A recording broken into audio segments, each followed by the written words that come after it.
Street Fighter 6 has plenty of new mechanics to keep OG players occupied learning them, but they might leave beginners and new players very confused because there's a lot of new mechanics.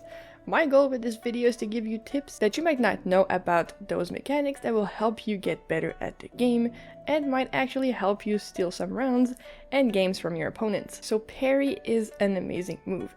You can hold it to block all your opponent's attacks, but it has many different properties as well. So in this game, your opponent is going to want to get you in the corner, to mix you, to pressure you, and to get some sweet drive impact wall splat combos. But if you parry the drive impact in the corner, it actually won't push you back, preventing that wall splat from happening. And that works also mid-screen, it's not just in the corner. Drive impacts will not push you back if you parry them.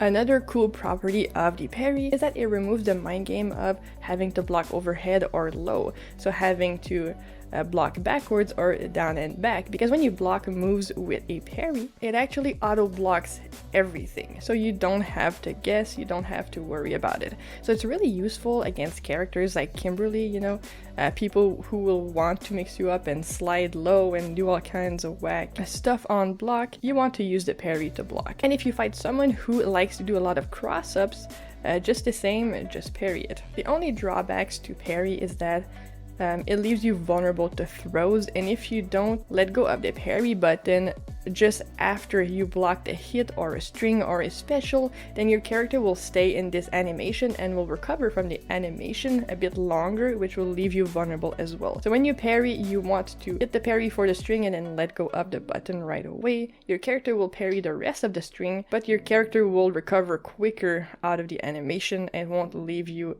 open to a punish. Now let's talk about wake-ups. In fighting games, wake-ups are a move that you do as your character gets up after being knocked down.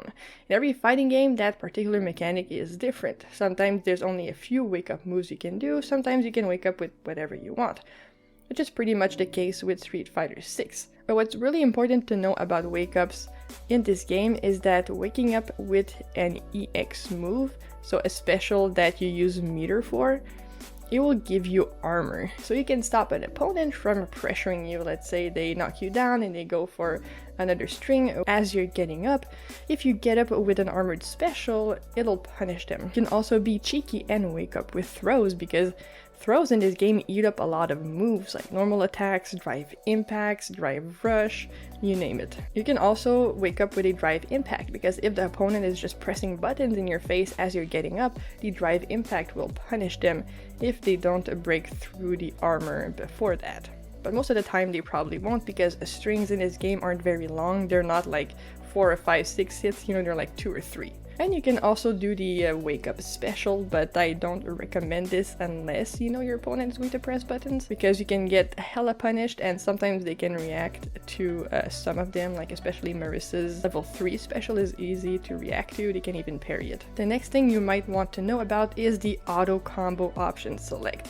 My friend taught me this not too long ago, and it's actually insane. If you're playing on modern controls, you need to try out all the auto combos on your character. And the cool thing about auto combos is that you don't need to do the entire thing. You can start the auto combo and then go into a variation that will do more damage. But you need to look at the auto combo for your character's down 1 button. So click on the R2 and then click on the square button. If you mash the down 1 auto combo on block, the special won't come out, but if it hits, it'll come out. It's a very, very good up close pressure, and it removes the skill you need to confirm hits in order to do a special, because usually specials on block are a negative, which means you can get punished because your character will still be recovering from that special animation, leaving you vulnerable to attacks. But the auto combos literally remove all of that. If it hits, the special will come out. If it doesn't hit, it won't come out and you'll be safe. And after a while, you'll be able to actually hit confirm it yourself, so you'll be able to spend a bar to use the EX version of the special in order to continue a combo, juggle your opponent, and so on and so forth, depending on your character.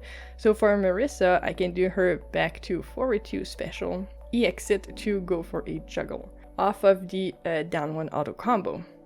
And if you don't do it, and if you just want to knock down the opponent in front of your face, it's very good for Marissa because she can go for more mix-ups as well. So that's pretty broken. I'm not sure if it's gonna stay that way, but you need to abuse the heck out of this. Next, let's look at drive rush cancels. Drive rush cancels might seem hard for beginners at first, but the concept is pretty easy. You hold the parry button and you double tap forward and your character will, well, they'll rush forward.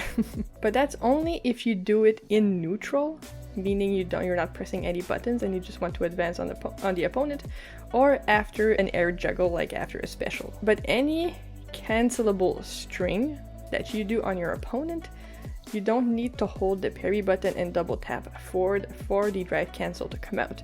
You can hit that string, whatever it is, double tap forward, and you'll drive rush cancel right away. So if you find this a bit hard to get the hang of, then just use them after cancelable strings, and eventually you'll learn how to do it by holding the parry button if you want to extend combos further after a juggle. The other thing I want to talk about is some options in practice mode that will help you learn a new character. So something you can do in practice mode is turn on the cancel timing display option in the screen display settings. This will make it so that your character will become red when you're doing a string that is special cancelable, meaning you can do a drive parry cancel after it, or you can cancel into a special move. If your character is blue, then it means that it is not special cancelable.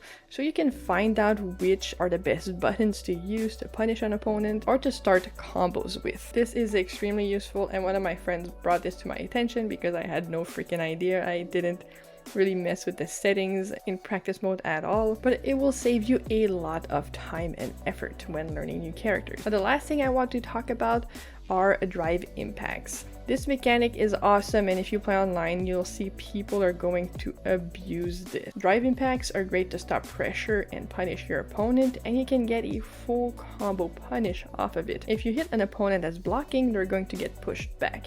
If you hit an opponent that isn't blocking and doesn't press any buttons, then they'll get pushed away and knocked down far from you. It's a bit too far to do anything, so this isn't really the best way to use it. The better way to use drive impacts, apart from the corner splats, is to punish the opponent, because even in mid-screen you'll be able to get a combo off of it.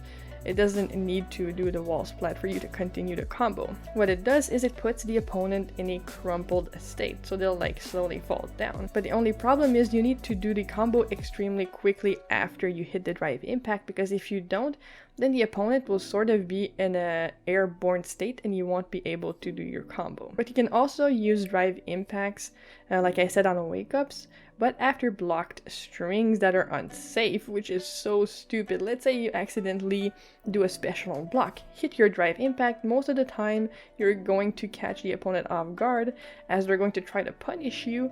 The drive impact will punish them, which is really, really insane. So figure out what strings you do on block with your character, strings that might be unsafe, and then hit drive impact right after.